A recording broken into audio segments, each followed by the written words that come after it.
Upang huwag kang makaranas ng ganito habang ikaw ay natutulog, yung mapaglaruan ka ng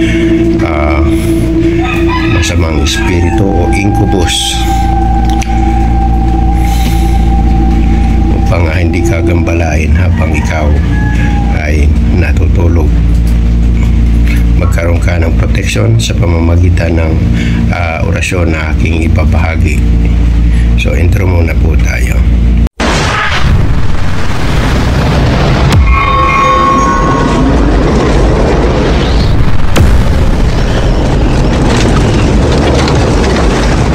Hello, welcome back sa aking channel, Florante TV.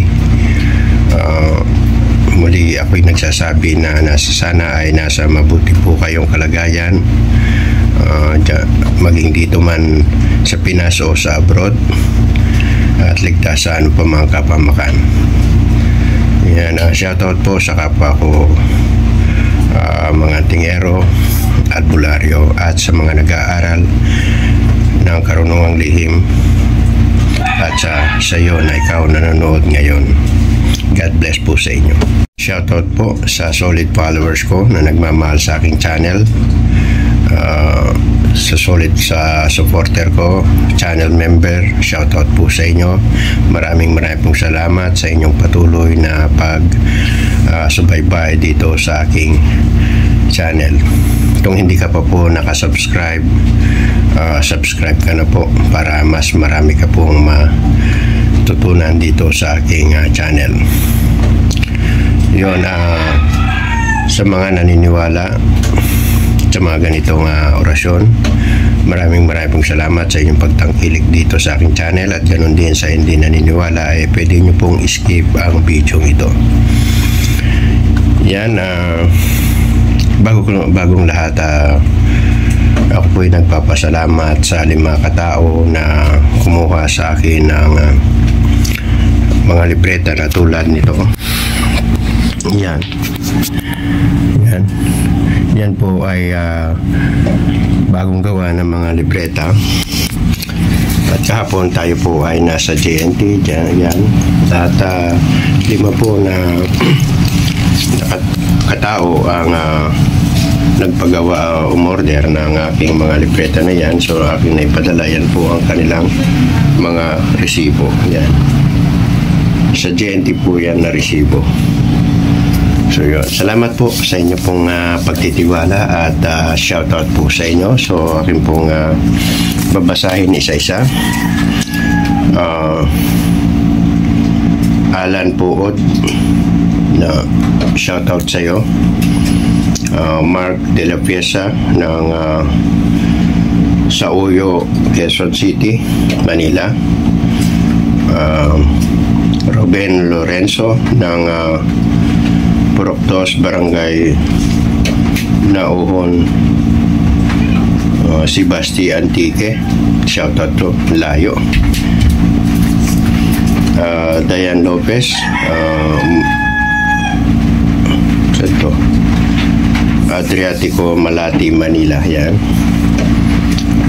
John Joshua GJ Bendanillo, Malabon, Tonsoya, Malabon City. Yan. Salamat po sa inyong pagtitiwala sa akin. Nandito po ang inyong resibo.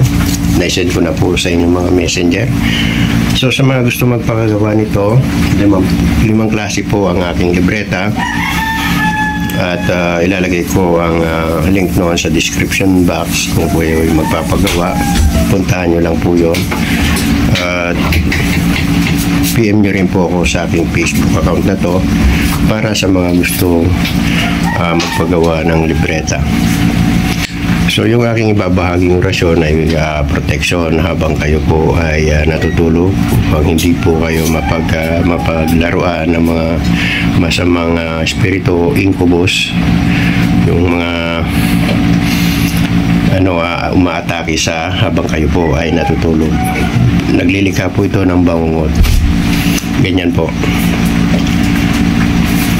pwede rin po ito pang huwag kang bangutin, huwag kang kabalain ng mga masamang espiritu, at ito ay pantay mo habang ikaw ay natutulog. So ito po yung balabal ng Diyos Ama, at ito po yun.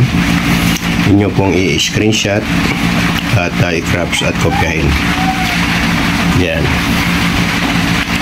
Malaking tulong po yan. Ang paggamit yan ay magdasal ng isang Ama namin, sumasampalataya, mag-wish, at banggitin nyo ng 1 beses o 3 beses ang orasyong ito, at inyo pong ihipo sa inyo pong dibdib bago po kayo matulog.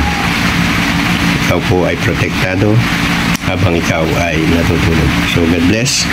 Sa mga laging binabangot, pwede nyo pong dasalin ito upang hindi po kayo atakihin ng mga incubus na kampo ng dilim. Umatake po yung mga incubus habang kayo po ay natutulog. So God bless. Thank you for watching. Kung hindi ka pa po subscribe, pindutin mo po yung subscribe button dyan, at para lagi ka pong updated sa lahat ng video na aking in-upload. So God bless. Thank you for watching. Follow for more.